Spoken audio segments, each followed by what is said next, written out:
The Book of Ruth. There are three main characters in this story: Naomi the widow, Ruth the Moabite, and Boaz the Israelite farmer. There are also only 4 chapters to this book. Chapter 1 opens with the verse, "In the days when the judges ruled."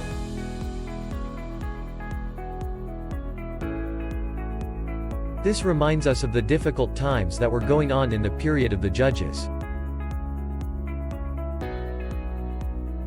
It is here we meet an Israelite family in Bethlehem who are struggling to survive because of famine.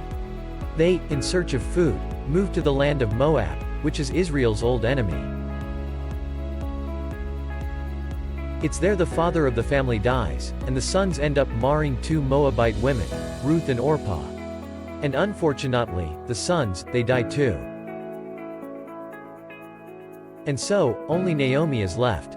She now has these 2 new daughters-in-law, but she has no reason to stay anymore in this land. So she tells her new daughters that she's moving back home. Naomi knows that the life of an unmarried foreign widow in Israel is going to be very hard. She tells Ruth and Orpah to stay behind.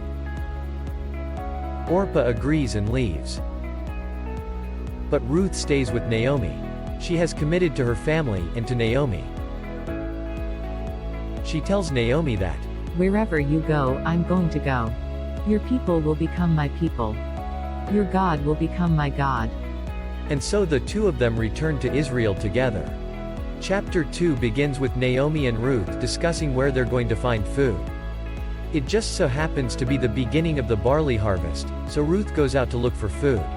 She ends up picking grain in the field of a man named Boaz, who is Naomi's relative. Boaz is a man of noble character. He notices Ruth and finds out more about her, and begins to be very generous to her. He makes arrangements so that Ruth can gather grain in his field. Boaz is so impressed by Ruth's loyalty and commitment to Naomi, he begins to pray for her. Ruth comes home that day and tells Naomi that she met Boaz. Naomi is thrilled at this news. She tells Ruth that Boaz is their family redeemer. A family redeemer was a cultural practice in Israel. In other words, if a man in the family died and he left behind a wife or children or land, it was the family redeemer's responsibility to marry that widow and protect the family. So Naomi begins to hope that perhaps there might still be a future for her family. Chapter 3 begins with Naomi and Ruth making a plan to get Boaz to notice their situation. They come up with the idea to give Ruth a new look. They both decide that Ruth is going to stop wearing clothes of a grieving widow.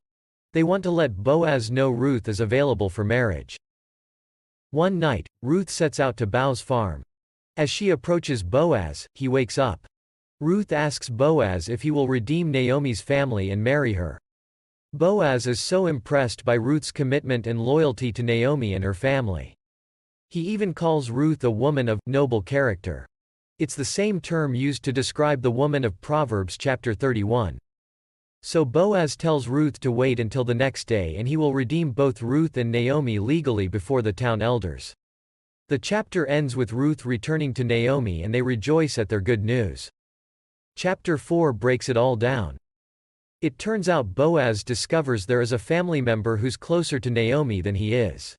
This newly discovered relative is now eligible before Boaz to redeem the family. But at the last second this family member finds out that he's going to have to marry Ruth the Moabite, and he declines. So, as everyone hearing this hoped, Boaz gets to marry Ruth. Between the assertiveness of Ruth and the integrity of Boaz, we see how God grew this family stronger because they honored their commitments. Ruth concludes with a genealogy showing how Boaz and Ruth's son Obed was the grandfather of King David, from whom came the lineages of Jesus.